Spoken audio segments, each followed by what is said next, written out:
मेरा नाम सोनू कंवर, कक्षा 7 है। कलयुग समाज के अशुभ लक्षण।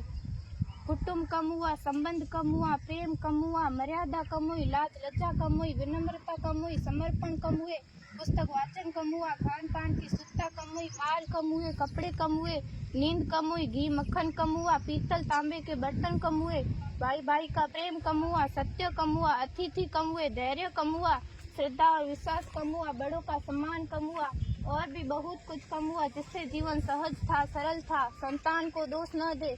बालक या बालिका को इंग्लिश मीडियम में पढ़ाया, अंग्रेजी बोलना सिखाया, बर्थडे और मैरिज एनिवर्सरी जैसे जीवन के शुभ प्रसंगों को अंग्रेजी कल्चर्स के अनुसार जीना ही श्रेष्ठ माना।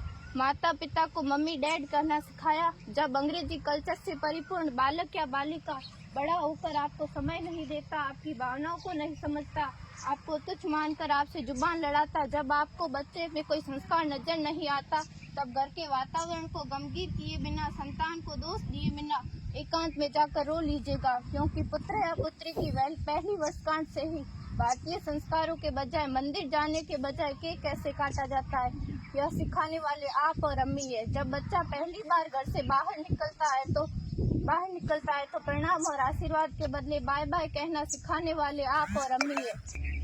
हम परीक्षा देने जाते समय इष्ट देव बड़ों के पैर छूने के बदले बेस्ट ऑफ लक कहकर परीक्षा भवन तक छोड़ने वाले आप और अम्मी है।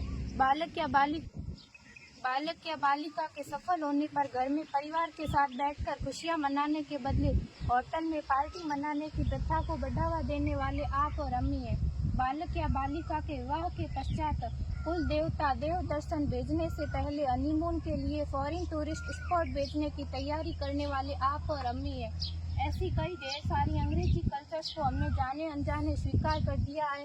अब तो बड़े बुजुर्गों के पैर छूने में भी शर्म आती है। गलती किसकी? मात्र आपके माता और पिता की।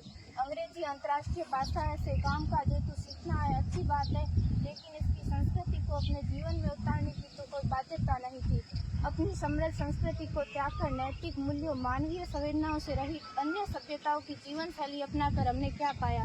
अवैध संबंध, टूटते रिश्ते, व्यसन युक्त धन, थके हारे मन, छल भरे रिश्ते, अनुशासनहीन संतानें, असुरक्षित समाज। एक बार विचार जरूर कीजिएगा कि संस्कारवान पीढ़ी क्यों आवश्यक है।